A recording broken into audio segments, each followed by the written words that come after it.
I wanted to get in the military, wanted to join the Air Force, and the guy gave me an ASVAB test. It's like a watered down SAT, and I couldn't copy on it because the guy beside me had a test A, I had test B, the guy on my right had test C. So I looked to copy on this test and I couldn't copy on it, so I got like a 20. And I wanted to be an Air Force pararescueman. It's guys that jump out of airplanes and save down pilots. It's a special operator in the Air Force. And my score was so horribly low that I'd retake it again. And he said, hey, I got like an 18 the second time, even worse. I need to get a 50 out of a 99. And so my mom and I, for a while, we lived in the government subsidized apartments, $7 a month, and also food stamps. And we slowly moved up to a $230 a month place. But at the time, we were pretty poor. But my mom afforded enough money for me to go to see a tutor one hour a week. So for 4 hours a month, I had 6 months to study for my last test. I could only take the ASVAB test 3 times. And I studied my ass off and passed it. And I got in the Air Force and realized there was more things in front of me. I was afraid of the water, terrified of the water. And I learned how to swim, but what gets everybody in this training, in all special ops training, is the water confidence, where they try to pretty much drown your ass. All of our lives we've been breathing, and they take that from you, and they want to see how comfortable you are in the water. And there's only 1% African Americans in special operations. And I didn't know anything about African, like a lot of them are negative buoyant, which I am, because of the bone density. I struggled. But 6 weeks into the program, there was about 25 guys left out of about 150. I was there, and I didn't go to sleep for 6 weeks of the program. And I wanted to quit so badly, but I quit everything in my life. I copied through school. I wanted to prove people wrong. And so here I am in this Air Force program, starting to get a little more confidence, but this water was kicking my ass. And 6 weeks into the program, the doctor gave me a blood test. It was I have sickle cell trait, not the anemia, but it still killed people. But so they pulled me out of training for a week. And when you go from being very uncomfortable in that water situation, and then now you're comfortable, and I'm sitting back watching the guys drown. I'm not part of the activities anymore for this week. I didn't want to get back in that damn water again. So the fear overcame me, and all my insecurities from my dad, from this small town, from everything started coming back. And even though no one knew how fucked up I was, kind of create this other person who was tough, I live with this shit all the time. So me not wanting to go back in that water, the doctor called me back up. I thought I was gonna get like a medical kick out of the military. So no quitting for me. They'll kick me out so I can have some pride. The doctor said, no, man, we can put you back in the training. And I was like, fuck. But after a week, I'm like, you know what? I missed 1 week. There's only 3 weeks left. There's a good chance, I could tough this shit out and go on.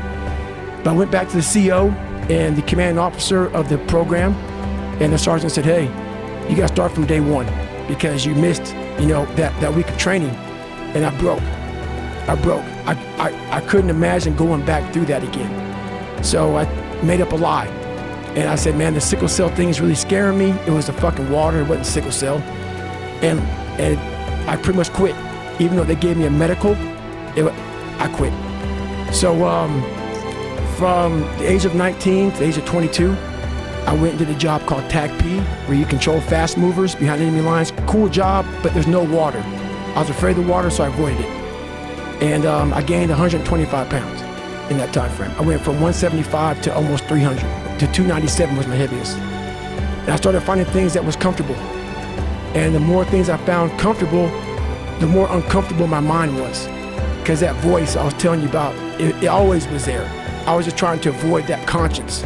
I wanted to be left alone from that conscience, and it wouldn't leave me alone. So I got out of the Air Force, and I started working for a job called Ecolab, where you spray for cockroaches at 24, and spraying at different steak and shakes, Red Lobster, whatever, from 11 o'clock at night to 7 o'clock in the morning. And what changed, I came home and watched this Discovery Channel show, Class 224. I came home from Steak and Shake. I sprayed it down last, get a big old large 42-ounce shake, walk across the street and get a box of mini donuts from 7-Eleven. And I would drive home for 45 minutes. This big old fat guy who, yeah, I worked out, but I was fat. I didn't run, didn't PT, I just hit the gym. So driving home, turn the TV on, and what comes on, Discovery Channel show, and that's where everything changed for me.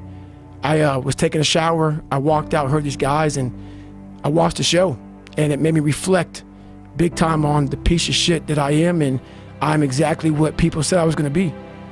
So what was on this show that really struck home? It was, I saw these guys going in the water, so I was terrified of it. I mean, I can't even express. Have you ever had a big fear? And I know a lot of fighters have fears and stuff like that, but they get over them. But a lot of us have these fears that you just don't want to fucking face. And I have a lot of them, had a lot of them. And that's what created the person who's in front of you today, and we'll get into that. But just a scared bitch is what I was. But I was watching these guys going through Hell Week, class 224, and these guys ringing the bell, quitting, dropping their helmet down, rolling out. A lot of guys just leaving. And it made me reflect on my fears, my insecurities. And I saw real men, what I thought were real men who were staying, who were overcoming adversity, who were overcoming all these different things that I had blamed so many fucking people in my life, my dad, my mom for not being there. When I was 14 years old, my mom was gonna get remarried to this great guy. He got murdered. And then I moved back to that small town in Brazil, and everybody was to blame. My learning disability, my skin color, you know, me being everything. And so I sat there for a while, and I was like, man, I got it. No one's gonna fucking come to help me. No one's gonna fucking come to help me. It's fucking me against me, period. And so I had to man up. And I said, the first thing I gotta start doing is facing every fucking fear I have. No matter what the fuck it is, man. And these things would keep me up at night. No one, people who are hearing this shit, they will never really understand and grasp when you face these things and so many things, how they keep you up and haunt you at night. I think there's a lot of people out there that know what you're talking about. I mean, and so that's what it did. And I had two options: to either be that 300-pound guy who sprayed for cockroaches and made $1,000 a month, and at 24 years old, knowing when I'm 50 fucking years old, I can reflect on this and think about what guy I never became, or I can totally just sack it up and fail and fail and fail until I succeed. So I started calling recruiters up. I said, I'm gonna go be a fucking Navy SEAL. And every recruiter, so there's a weight and height, so the weight and height limit to get in the military. And I was 6'1" and 297. And I had prior service, which was a big deal. So I called all these recruiters up, and all of them said, hey, how tall are you, blah, blah, blah, blah. They got into conversation to see if I was even qualified. And by the time I got to my weight, the phone would hang up pretty much, like, hey, you know what, call somebody else, you know, try to get in the reserves. So I tried to get in the reserves. And I called this guy named Steven Salgio, recruiter, up, and he said, hey, come on in. He saw me, put me through the weight standard, all this other stuff, and to get into the class I had to get into, I had to lose 106 pounds in less than 3 months. So I was like, fuck that, I can't do that. I grabbed my chocolate milkshake and went back to Ecolab. I'm going back to work, man. This is my life. So in this job, you're looking for cockroaches, looking for rodents and stuff like that. And this next morning, or this next night, I went to work, and I don't like cockroaches too much. I hit the mother load of cockroaches. And this restaurant got full of cockroaches and rodents and everything else. And I sat there and I said, this is my life.